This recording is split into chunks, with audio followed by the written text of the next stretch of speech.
करेंगे।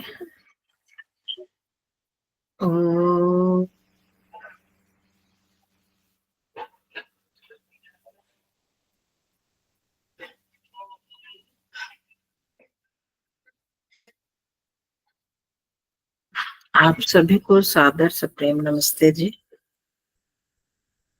नमस्ते जी। नमस्ते जी। नमस्ते दीदी। नमस्ते जी। कंचन जी नमस्ते।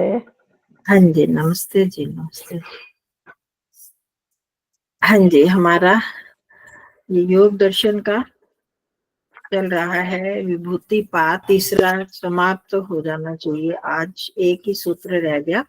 उससे पहले जो हमने किया था कि जब पुरुष का ज्ञान हो जाता है, विवेक ज्ञान जब होता है, विवेक ज्ञान से विशेष प्रकार के ज्ञान की उत्पत्ति होती है। एक तो विवेक ज्ञान, ये बताया था हमने, विवेक ज्ञान और विवेकज ज्ञान। तो एक तो विवेक ज्ञान होता है पुरुष और प्रकृति का, जड़ चेतन का आपस में, मैं शरीर नहीं आत्मा हूँ, शरीर मुझसे अलग है, बुद्धि अलग है, मन अलग है, ये सारी जो ज्ञान होता है इसको हम बोलते हैं विवेक ज्ञान, है ना। ये तो सबको बहुत बार के सत्व पुरुष अन्यथा ख्याति, ये दोनों अलग अलग हैं। और जो हम ध्यान में पहले करते भी हैं, इसी की प्रैक्टिस करते हैं, इसी का अभ्यास करते हैं कि हम समझ पाए कि मैं आत्मा हूँ, शरीर नहीं, जड़ नहीं, चेतन हूँ। चाहे किसी को बोरिंग भी लग सकता है, पर ये बहुत आवश्यक चीज है जीवन में, ये मैंने बहुत बार बताया।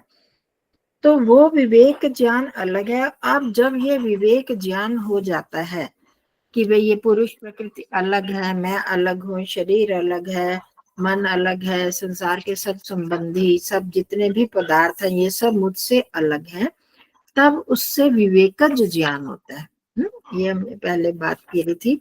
तो विवेकज ज्ञान से क्या होता है कि ये जाति लक्षण देशे अन्यता अनवच्छेदस तुल्यो तथा प्रतिपत्ति, मतलब कि जाति लक्षण क्रम इत्यादि जो बहुत सारी चीज होते हैं, हम किसी चीज को देखकर उनमें भेद जानते हैं ना। ये घड़ा है, ये गधा है, ये घोड़ा है, दोनों को देखते हैं तो हम दोनों के अंतर को जान कर ही तो अंतर इनका जान पाते हैं ना। ये मतलब जाति के कारण। एक ही जाति के लोग हैं तो उसमें एक से बहुत सारी गौएं हैं, उनमें उनके लक्षणों को देखकर हम भेद कर पाते हैं। बहुत सारे मनुष्य हैं, उनमें स्त्री पुरुष को देखेंगे, स्त्रियों में ये, इसमें ये लक्षण है, इसका ये लक्षण है।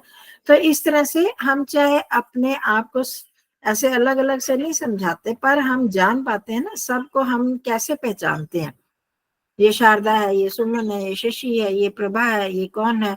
तो ये सारा हम कैसे जानते हैं किसी को? उनके लक्षणों को देख कर ही। तो इसकी शक्ल ऐसी है, इसका चेहरा इस तरह का है, इसकी लंबाई चौड़ाई, तो ये सारा इनके जो लक्षण है उनको देख कर हम जानते हैं कि ये वो है, ये वो है। देखिए हमारा ज्ञान का तरीका यही होता है। अगर ये भेद हमको ना हो, दो एक सी शक्ल वाले जैसे जुड़वा बच्चे इकट्ठे हो जाए, छोटे छोटे बच्चे, तो हमें जब तक उनकी पहचान ना हो, उनका कोई अंतर लक्षण पता ना लगे, तो हम नहीं पहचान पाएंगे उनको, अगर एक सी शक्ल है तो कहने का मतलब है कि हम कोई ना कोई जाति देखेंगे, लक्षण देखेंगे, देश, ये उसका उदाहरण दिया था कि ये जो दो चीजें एक सी पड़ी हैं, एक दाईं तरफ है कि एक मेरे बाएं हाथ की तरफ है, तो दोनों को देखकर हम अंतर तब जानते हैं कि ये वाला है, ये वाला है। तो परंतु योगी इन सब से ऊपर होकर इनका ज्ञान प्राप्त करता है। उनको ये सब देखने की जरूरत नहीं पड़ती। ये लक्षण, इसका ये लक्षण है, ये इसका ये स्थान पर था, वो उस स्थान पर था, ऐसा वो कुछ नहीं जान करता, उसको नहीं जरूरत पड़ती। ये उदाहरण जो दिया वेद व्यास जी ने, एक बिल्कुल एक जैसे आंवले पड़े हैं दो स्थानों पर, मतलब साथ साथ जुड़े हुए हैं, और मैंने इधर नजर घुमाई और वो इधर से उधर रख दिया, उधर से इधर रख दिया, तो हमको पता चलेगा क्या? दोनों में कोई दाग नहीं है, दोनों बिल्कुल एक से हैं, एक साइज के हैं, एक सा रंग है, कहीं में पीलापन होता है, हरापन, बिल्कुल एक से हैं। तो हम नहीं जान पाते ना। दोनों को आगे पीछे कर देंगे, ये वो बोला, ये वो बोला, कोई हमें कहीं पहले कहाँ पर था, पहले वो कहाँ पर था, तो हम जान पाएंगे क्या? नहीं जान पाएंगे, बड़ा ध्यान रखते हुए भी नहीं जान पाएंगे। परंतु योगी उसको भी जान लेता है, किस आधार पर? कि उस स्थान के जो परमाणु हैं उनके साथ उसका जो सन्निकर्ष हुआ, उनके साथ मिला, तो उस आधार पर वो इतना सूक्ष्म ज्ञान उसको होता है, ये यहाँ पर बताया गया था। तो अब उसी को ही खोलते हुए उन्होंने कहा तारकम, ये भी मैंने पहले किया था पर बहुत संक्षेप में। तारकम सर्व विषयम सर्वथा विषयम अक्रमम चैति विवेकजम ज्ञानम। विवेक ज्ञान किसको कहते हैं? इसको तारक, तारक ज्ञान, इसी का दूसरा नाम है तारक ज्ञान। तारक ज्ञान क्या होता है? किसी से सीखे बिना, सुने बिना, देखे बिना, जो अंदर से प्रतिभा से अपने आप ज्ञान प्राप्त होता है, उसको तारक ज्ञान कहते हैं। हो गया ये स्पष्ट हो गया? कभी भी तारक विषय आए तो जो अपनी प्रतिभा से अंदर से जो ज्ञान प्राप्त होता है वो तारक ज्ञान होता है। और इसका विस्तार क्या है? क्या है इसकी व्याख्या? कि ये सर्व विषयम सर्वथा विषयम अक्रमम, तीन इसकी विशेषताएं हैं। सर्व विषयम, सभी, जिसको तारक ज्ञान प्राप्त हो जाता है, अंदर से वो प्रतिभा प्राप्त हो जाती है, तो वो सर्व विषय, सभी विषयों का ज्ञान प्राप्त कर लेता है। मतलब ये नहीं है कि सांसारिक विषय, आध्यात्मिक विषय, ऐसा नहीं, उसमें इतनी योग्यता आ जाती है, वो जिस विषय का ज्ञान प्राप्त करना चाहता है वो सभी विषयों का ज्ञान एकदम प्राप्त कर लेता है ना। सर्व विषय, सभी विषयों को जान लेता है। और सर्वथा विषयम, और सभी प्रकार से, एक पदार्थ को जैसे जाना, किसी भी मान लो एक कोई वस्तु पड़ी है, ये टीवी है, टीवी के बारे में जाना, तो अब वो सर्वथा विषय, उसके बारे में सभी प्रकार का ज्ञान, एक तो सभी विषयों का ज्ञान, सभी पदार्थों का ज्ञान प्राप्त कर लेता है, और फिर उसमें उसमें भी विस्तार से सभी तरह से उसको जान लेता है, अंदर क्या होगा, बाहर क्या होगा। बहुत साल पहले की बात है, हमारे गुरु जी स्वामी चित्तेश्वरानंद जी तो एक बार बता रहे थे, कहते ऐसे ध्यान में बैठा था तो इतना ज्ञान प्राप्त हो जाता है कि जैसे हमने कोई बीज डाला है कहीं पर, तो वो बीज कैसे उगता है हमें पता चलता है कि अंदर से मिट्टी के अंदर उसकी क्या प्रक्रिया होती है। हम तो सिर्फ जब वो अंकुर निकल आता है तो उसके बाद हम ध्यान से देखते रहते हैं। अगर कोई बड़े ध्यान से देखेगा तो कैसे उसमें से एक एक पत्ता निकलना शुरू होगा, उससे फिर कैसे टहनी, वो बड़े ध्यान से हम ऊपर जो दिखाई देता है वो तो हम जान पाते हैं। पर वो बता रहे थे कि अंदर से ये ऐसे स्पष्ट ज्ञान प्राप्त हुआ कि अंदर, पृथ्वी के अंदर ही किस तरह से उसका अंकुरण हुआ, कैसे बीज फटा, बीज मिट्टी में मिल जाता है, फिर उसके दो भाग होते हैं, ये जब ऊपर आ जाता है हम देखते हैं कैसे, वो भी स्पष्ट ज्ञान होता है। मतलब कि सर्वथा विषयम, सभी प्रकार से उस विषय को व्यक्ति जान लेता है, जो इस तरह की योग्यता प्राप्त कर लेता है, विवेक ज्ञान प्राप्त करता है। और फिर अक्रमम, हम किसी भी चीज को क्रम पूर्वक जानते हैं, धीरे धीरे से उसके बाहरी शरीर को जानेंगे, हाथों को जानेंगे, उंगलियों को जानेंगे, बाजू को जानेंगे, मतलब ऐसे क्रम से हम इकट्ठा ज्ञान प्राप्त नहीं कर सकते। परंतु जो विवेकज ज्ञान जिसको होता है, इतनी प्रतिभा प्राप्त कर लेता है, तो उसको इस तरह से ज्ञान भी मिल जाता है कि इकट्ठा ही, और साथ में भूतकाल में क्या था, कैसा था, वर्तमान में कैसा, भविष्य में उसकी क्या स्थिति हो जाएगी, वो बहुत अच्छी तरह जान जाता है। कैसे? अब जैसे ये हमारा शरीर है, उसके सामने ही आजकल आप देखोगे कि गूगल वगैरह में करते हैं ना, कोई पिक्चरें डालते हैं जो युवा पीढ़ी आजकल डालते हैं, तो वो क्या, एक ही व्यक्ति को उसके बचपन में भी ले जाएंगे, उसके जमाने में भी, बुढ़ापे में भी, अलग अलग स्थितियों में एक साथ वो देख लेते हैं गूगल में, जबकि वो वास्तविकता तो नहीं होती, परंतु फिर भी काफी कुछ वो जान लेते हैं। तो इसी तरह जिसको विवेक ज्ञान होता है, आपको याद होगा पहले भी हमने कहा अतीत, अनागत और वर्तमान, तीनों का ज्ञान वो व्यक्ति प्राप्त कर लेता है। तो इसी तरह जिसको विवेक ज्ञान होता है, हर वस्तु का क्रम से नहीं, हम तो अभी सोचेंगे अभी कि मैं बालपन में कैसी थी, बचपन में हम कैसे थे, अपने बारे में कोई भी सोचे, या किसी अपने बच्चों के बारे में सोचे कि बचपन में वो कैसा था, तो आपको एक समय में उसके बचपन का ज्ञान होगा ना, फिर उसके बाद वो कैसे धीरे धीरे बढ़ा, तो हम क्रम पूर्वक उसको धीरे धीरे जान पाएंगे। परंतु जो जिसको ये विवेकज ज्ञान होता है वो इकट्ठा ही उसका शिशु अवस्था, जवानी अवस्था, किशोर अवस्था, बुढ़ापा और उसके बाद मृत्यु, शरीर का क्या हाल होने वाला है, वो सब इकट्ठा वो जान सकता है, जान लेता है अगर जानना चाहे तो इतनी बड़ी सिद्धि इसको हो जाती है। तो ये किसका इससे होती है? पिछली बार हमने किया था, पिछली बार किया था, क्षण तत्क्रमयो, क्षण तत्क्रम क्रमयो संयमात, क्षण और उसके क्रम में संयम करने से इस प्रकार का विवेक ज्ञान मिलता है। ये हमने ध्यान रखना है, उससे हुआ इतनी बड़ी सिद्धि उसको प्राप्त होती है। परंतु ये भी सब कुछ नहीं, ये तो बाहरी विषयों का ही ज्ञान है। तो इसके बाद भी प्राप्तव्य रहता है, कुछ ना कुछ उसने प्राप्त करना होता है। आत्मा ने क्या प्राप्त करना है? कैवल्य, जो असली उद्देश्य है, कैवल्य कहें या मोक्ष की प्राप्ति कहें, ईश्वर की प्राप्ति, ये वो जो अंतिम लक्ष्य तो वही है। ये सब प्राप्त करने के बाद भी वो गिर सकता है, उसमें गिरावट आ सकती है, या वो जन्म मरण के चक्र से नहीं छूट सकता जब तक कि कैवल्य प्राप्त ना हो। तो उसको प्राप्त करने के लिए क्या कहा? अगला सूत्र हम करते हैं, कल लिखकर भेजा था ये, सत्व पुरुषयो हो, कल नहीं पिछले सप्ताह, इस सप्ताह तो हमारी ये पहली क्लास है, पिछले सप्ताह भेजा था, सत्व पुरुषयो हो शुद्धि साम्ये कैवल्यम इति। सत्व पुरुषयो हो शुद्धि साम्ये कैवल्यम इति, ये इस पाठ का आखिरी सूत्र है। इसका भी उद्देश्य क्या है? कैवल्य प्राप्त करना। तो कैसे होगी कैवल्य की प्राप्ति? सत्व और पुरुष इन दोनों की शुद्धि की साम्यता होने पर, दोनों जब एक तरह से ही शुद्ध हो जाते हैं, उनके अंदर की अशुद्धि समाप्त हो जाती है, तो उस तब पुरुष को कैवल्य की प्राप्ति होती है। अब यहाँ पर ये जानना है कि पुरुष क्या है? आत्मा। आत्मा तो शुद्ध ही होता है, ये तो हमने पढ़ा है ना, सबसे पहले सूत्र में पढ़ा था, चिति शक्ति अपरिणामिनी अप्रतिसंक्रमा दर्शित विषय शुद्धम च अनंत, शुद्धा च अनंता च, ये पढ़ा था ना। तो वहां पर पहले सूत्र में ही बता दिया था व्यास जी ने कि शुद्ध है चिति शक्ति। चिति शक्ति मतलब हमारी जो चेतना है, आत्मा है, वो तो हमेशा ही शुद्ध होती है, उसमें किसी प्रकार की अशुद्धि नहीं होती। हमने भी बीच में बहुत बार चर्चा करते करते ये जाना कि जो जितने भी अशुद्धियां हैं, काम, क्रोध, लोभ, मोह, अहंकार, या दूसरी तरफ से कहें अविद्या, अस्मिता, राग, द्वेष, अभिनिवेश, ये जो क्लेश है, ये किस में होते हैं? बुद्धि में, चित्त में होते हैं।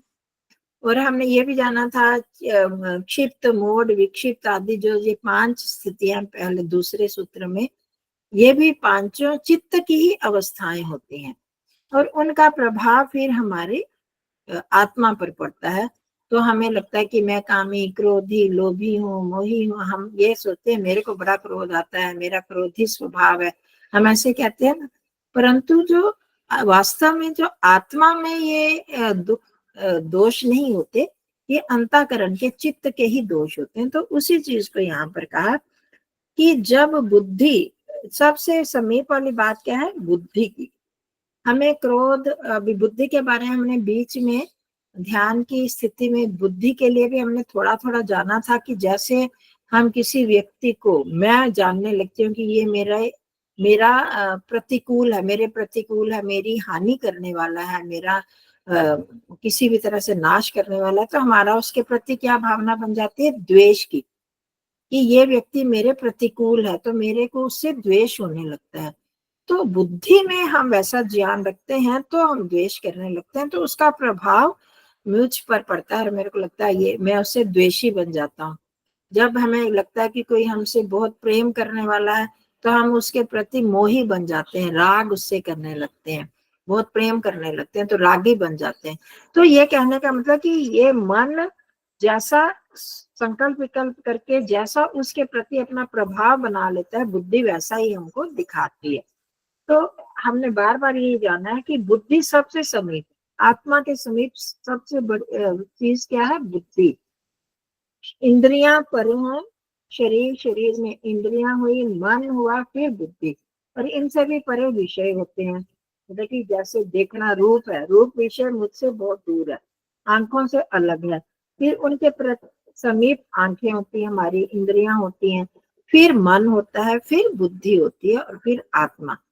तो आत्मा जो भी देखता है, वो बुद्धि जो दिखाती है वही आत्मा देखता है, वही हमें ज्ञान होता है। ये तो हम बहुत बार इस चीज को जान चुके हैं, बहुत बार चर्चा हुई है। तो ये ध्यान रखना है कि आत्मा का समीपस्थ जो चीज है, साथी है, वो है बुद्धि। सांख्य दर्शन जिन्होंने पढ़ा है वो भी इस चीज को जानते होंगे। तो अब उस बुद्धि को हमने पवित्र बनाना है। बुद्धि में अगर अपवित्रता है तो हम आत्मा वही देखेगा जो बुद्धि दिखाती है। ये हमने देखा, दर्शित विषय जो बुद्धि मेरे को दिखाती है। हम आंखें बंद करते हैं और कहते हैं कि सांसों को देखो, या अपने आंखों को महसूस करो, चेहरे को महसूस करो। तो हम क्या करते हैं, जैसे मेरे को अपना ज्ञान है, अपने चेहरे का ज्ञान है, आंखों का ज्ञान है, कान का ज्ञान है, तो हम आंखें बंद करते मन को वहां ले जाते हैं, और जो बुद्धि हमको दिखाती है हमें वही लगता है। जो कि हम क्या जानते हैं, जो बुद्धि हमको दिखाती है। आपको याद हो तो मैंने उदाहरण दिया था कि जैसे हम टीवी में देखते हैं तो हमें स्क्रीन में जो दिखाई देता है हम वही देखते हैं। टीवी के पीछे से जो जो रिले हो रहा है प्रोग्राम, और जो हमने चैनल खोला वही हमको दिखाई देता है। तो अब उसमें स्क्रीन में कोई परिवर्तन थोड़ी हो रहा होता है, मतलब जो जो जो पीछे दिखाई दे रहा होता है तो वही आ रहा होता है, और हम जो देखते हैं हमें लगता है कि वही उस पर आ रहा है और हमें वही दृश्य दिखाई देता है। बिल्कुल इसी तरह हम भी बुद्धि रूपी स्क्रीन को देखते हैं, आत्मा उसी को देखती है जो मेरे ज्ञान पड़ा हुआ है। बुद्धि में जो ज्ञान पड़ा हुआ है वही मेरे को, वही भान होता है, वही मेरे को प्रतीत होता है। तो कहने का मतलब है कि बुद्धि आत्मा के बिल्कुल समीप है। तो अब जब हम भेद कर रहे हैं स्थूल चीजों में तो फिर थोड़ा थोड़ा भेद करते जाते हैं, पर जो चीज बिल्कुल जुड़ी होती है, वो है ना, पीछे हमने सूत्र पढ़ा था, अति संक्रामय, अति संक्रमण वाला एकदम शब्द वो बोले, तो बिल्कुल हमें लगता है कि बिल्कुल समीप है, जुड़ी हुई है, परंतु वो उन दोनों में भी भेद होता है। तो उसको जानना थोड़ा कठिन होता है। तो यहाँ पर वही चीज बताई कि बुद्धि की में क्योंकि मैं आत्मा बुद्धि को ही जानता हूँ, बुद्धि को ही देखता हूँ, तो अगर मेरी बुद्धि में कुछ भी अपवित्रता होगी तो उसका प्रभाव आत्मा पर पड़ेगा ही। तो जब बुद्धि भी आत्मा की तरह शुद्ध हो जाती है, दोनों की शुद्धि साम्य, शुद्धि की समता हो जाती है, बुद्धि में भी कोई अशुद्धि नहीं रहती, तब आत्मा भी शुद्ध सी हो जाती है। वो तो शुद्ध है, उसको मैं अभी स्पष्ट करती हूँ। तो जब उन दोनों की शुद्धि साम्य, दोनों की शुद्धि की समता हो जाती है, तब कैवल्य हो पाता है। ये कैवल्य का मतलब मोक्ष, केवलपना। अभी तक जो मैं आत्मा हूं उसके साथ मन बुद्धि जुड़े हुए हैं, है? और बुद्धि में भी, मन में, चित्त में कहें, बुद्धि में कहें, अंतःकरण जो भी हम कह रहे हैं, तो अभी तक उसमें बहुत सारी चीजें मिली हुई हैं। वो अंतःकरण को अभी बहुत प्राप्त करने योग्य, मेरे को ये भी चाहिए, ये भी चाहिए, ये भी चाहिए, राग द्वेष अभिनिवेश, बहुत सारी चीजें पड़ी होती हैं। तो हमारी बहुत सारी कामनाएं होती हैं, उनको जब तक हम दग्ध बीज नहीं हो जाते हमारे संस्कार, तब तक हमारी इच्छाएं अंदर बनी रहती हैं, चाहे सूक्ष्म रूप में हो तो बनी रहती हैं वो इच्छाएं, तो वो केवल नहीं होता। तो तब तक आत्मा के साथ मन बुद्धि जुड़े रहते हैं। जब बुद्धि ये अंतःकरण हमारा शुद्ध हो जाता है तो आत्मा अकेली हो जाती है, ये जो मन बुद्धि है वो भी प्रकृति में जाकर लीन हो जाते हैं। तो उस समय आत्मा केवल केवल मात्र आत्मा रहती, अकेली होती है। तो इसलिए उसको कैवल्य कहा जाता है। केवल का मतलब तो हम सब जानते हैं, अकेला। तो जब आत्मा को अब मन बुद्धि की जरूरत नहीं रही तो वो अकेला हो गया, तो उसको कहते हैं कैवल्य की प्राप्ति। क्योंकि हम सब जानते हैं मोक्ष में केवल आत्मा ही जाता है, बुद्धि मन यहीं पर प्रकृति में ही लीन हो जाते हैं, क्योंकि अब उसको कुछ जरूरत ही नहीं रही। हमारे चित्त में जो हमारी इच्छाएं होती हैं, मन में इच्छा, ये मेरे को ये प्राप्त करना, किस कारण से होती है? हमारे संस्कारों के कारण से होती है, इच्छाओं के कारण से होती है। तो परंतु ये जब बुद्धि शुद्ध हो जाती है, अब हमारे अपने इस टॉपिक पर शुद्धि, जब बुद्धि शुद्ध हो जाती है तो उसको कुछ नहीं चाहिए, सिर्फ मेरे को परमात्मा परमात्मा ही चाहिए, मेरे को इस संसार से छुटकारा चाहिए। अब उसकी सारे जो संस्कार है दग्ध बीज को प्राप्त हो जाते हैं। कैसे होंगे? सबसे पहले उसमें से तमोगुण और रजोगुण को हटा दिया जाता है।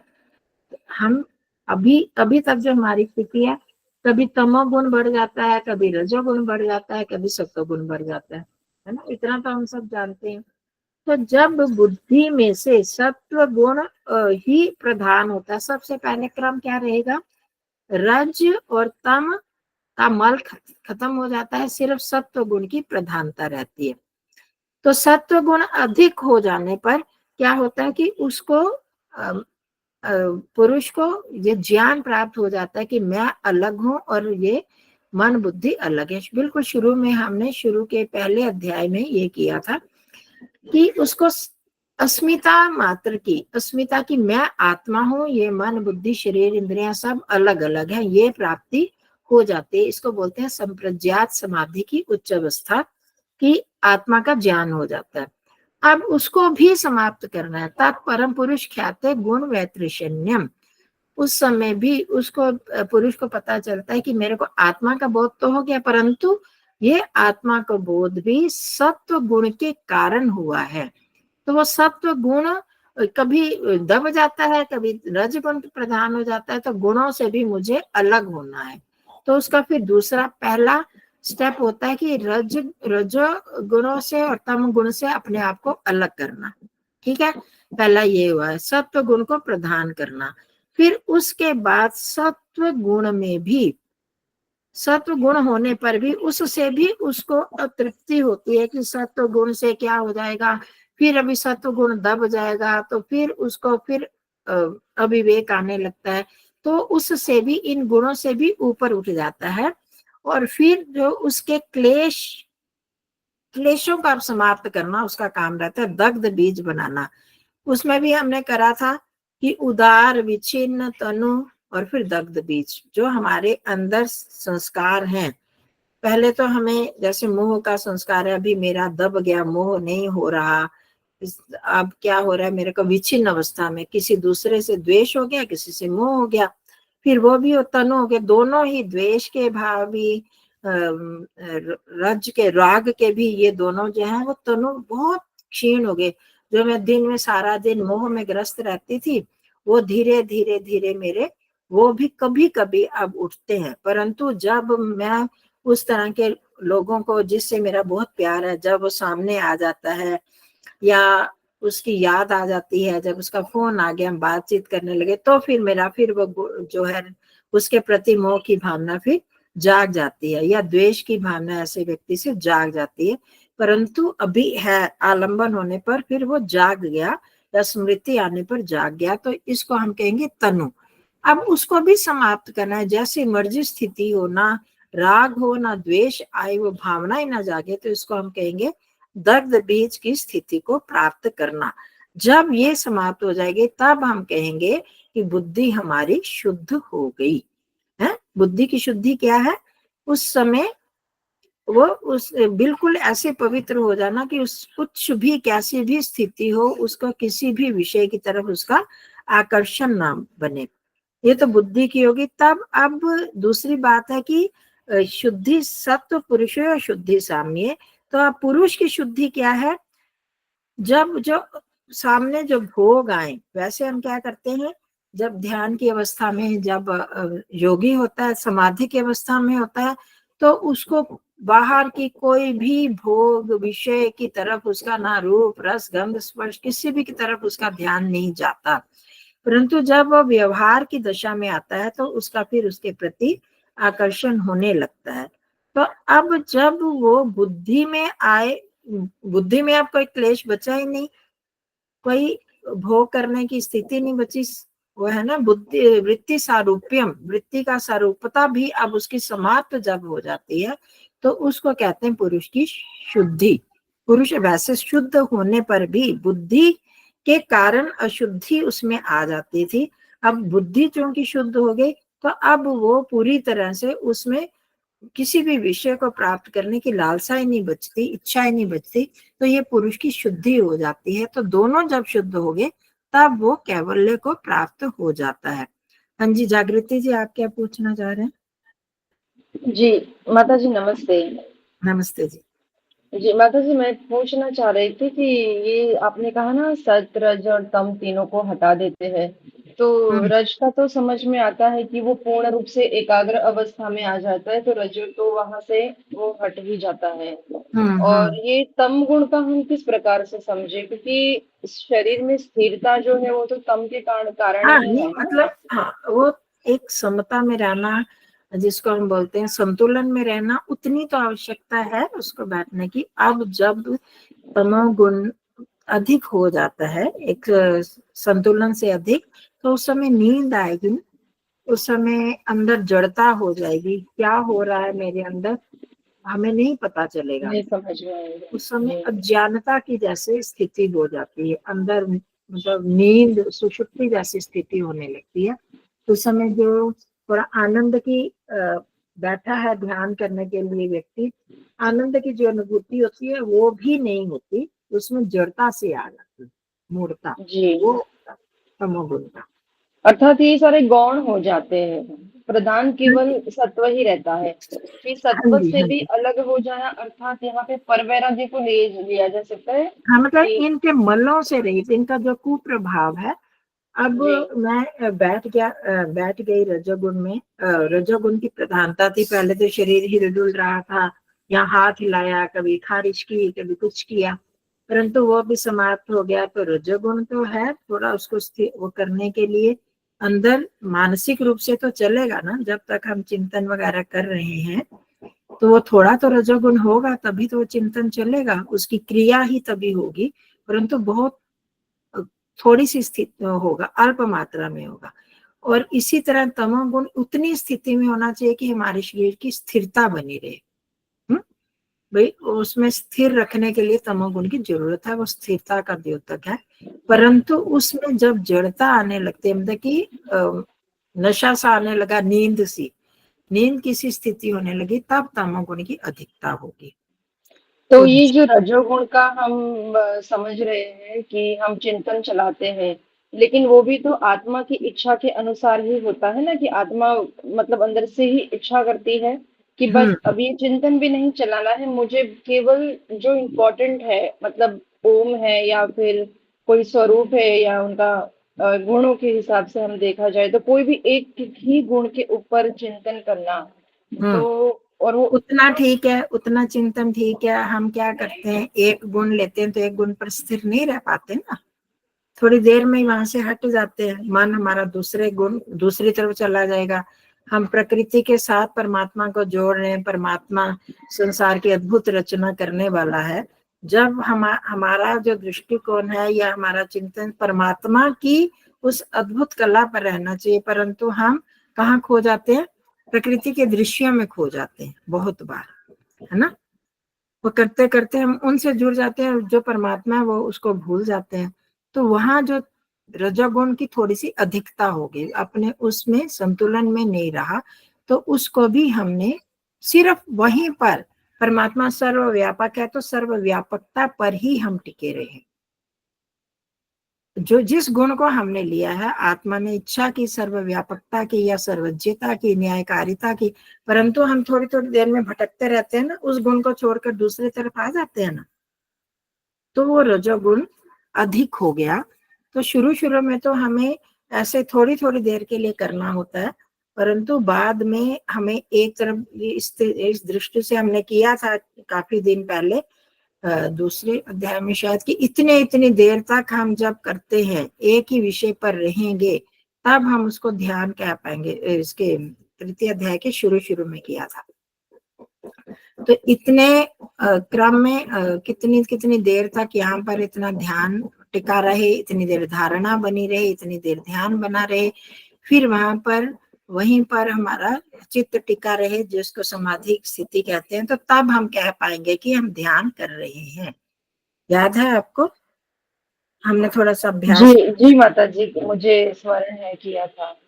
हाँ, तो अगर हम वो नहीं कर पाते तो इसका मतलब है कि हमारे अंदर रजोगुण की अधिकता है मन में। शरीर का तो रजोगुण सही हो गया कि हम ठीक तरह से बैठे हैं, परंतु मन में रजोगुण अधिक होने पर हम एक विषय पर नहीं टिक पाते, इधर उधर मन भटकता रहता है। तो उसको हमने बुद्धि में उसको भी स्थिरता लानी है, ये यहाँ पर बताना चाह रहे हैं। तभी तो एक स्थिति पर जहां भी जिस विषय को हमने लिया वहीं पर टिके रहे, तभी हमारी वो स्थिति बन पाएगी, तभी वो संयम ही हो ही पाएगा, तभी संयम हो पाएगा। ठीक है जी, और माता जी, दग्ध बीज अवस्था में सारे संस्कार दग्ध बीज हो जाते हैं, तो आप आत्मा की कोई भी इच्छा नहीं रहती है, मतलब वो किसी भी परिस्थिति से प्रभावित नहीं होता है, चाहे सुख आए चाहे दुख आए। तो उसकी आत्मा की एक तो इच्छा रहती है ना, जैसे कि उसने असंप्रज्ञात समाधि को तो प्राप्त कर लिया, तभी तो दग्ध बीज अवस्था उसे प्राप्त हुई। ईश्वर का उनको जो साक्षात्कार करना है वो उन्होंने कर लिया है उस योगी ने। तो उसके पश्चात भी उसकी ये इच्छा नहीं होती कि मैं दोबारा बार बार बैठूं और ईश्वर के ध्यान में मग्न हो जाऊं, या ईश्वर की पुनः मैं वैसे उस तरह को। देखो, यहाँ पर इच्छाएं जो भी की हैं, अज्ञानता अविद्या पूर्वक इच्छाओं की बात की जाती है। ठीक है, ये संस्कार जो भी हैं अविद्या वाले संस्कारों को दूर करने की बात की गई है ना। जो विद्या युक्त संस्कार हैं, जो परमात्मा विषयक संस्कार हैं, वो तो नहीं समाप्त हो, दूसरों को क्लेश वाले संस्कारों को दूर करने की बात है। अब यहाँ पर बाहरी वो चाहे अध्यात्म विषयक संस्कार हो कि मैं सत्संग में जाऊं, उस व्यक्ति के संपर्क में रहूं, उधर ये करूं, वो उसकी इच्छाएं समाप्त हो जाती हैं। वो हम लोगों को, क्योंकि अभी प्राप्तव्य है, अभी हमारा ज्ञान अधूरा है, तो इसलिए हमारी इच्छा तो बनी रहेगी वहां तक जाने की, मतलब कि वो आत्मा की उस तरह की इच्छा रहेगी, परंतु जिसके बाहरी संस्कार दग्ध बीज हो चुके हैं, अब उसको किसी चीज की आवश्यकता नहीं रहती ना, उसका ज्ञान परिपूर्ण हो गया। प्राप्तम प्रापणीयम, जो जो प्राप्त करने योग्य था वो उसने प्राप्त कर लिया, उसकी वो इच्छा नहीं रहेगी। हाँ, ईश्वर ने वो उसको तरफ बैठने की, वो तो स्वाभाविक रूप से जब उसकी बाहरी अंदर के संस्कार क्षीण हो जाते हैं, क्लेश युक्त दग्ध बीज हो जाते हैं, तब उसको कुछ इच्छा ही नहीं होगी, तो बैठा बैठा ईश्वर में मग्न होगा।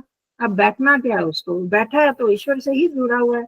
जैसे स्वामी सत्यपति जी के लिए नहीं कहा जाता था, वो कहते थे आंखें खोला हुआ मैं समाधि में हूँ, तो वो उस व्यक्ति की तो वो स्थिति ही बनी रहती है। वो बनी की कुछ स्थिति बनेगी फिर हटेगी, वो ऐसी स्थिति में आने पर जब उसके संस्कार बदल बीज हो गए, तो उसको तो कुछ अंदर उसके मन में कुछ इच्छा रहेगी नहीं कि इससे मैं आंखें बंद करके बैठूं, उसको खोला हुआ आंखें तो भी ईश्वर से ही जुड़ा हुआ है वो, तो उसकी ऐसी स्थिति हो जाती है ना। ठीक है जी जी, ठीक है, धन्यवाद माँ। चलो ठीक है, अब करते हैं हम भी उस स्थिति को प्राप्त करने की कोशिश करें। तो अभी तो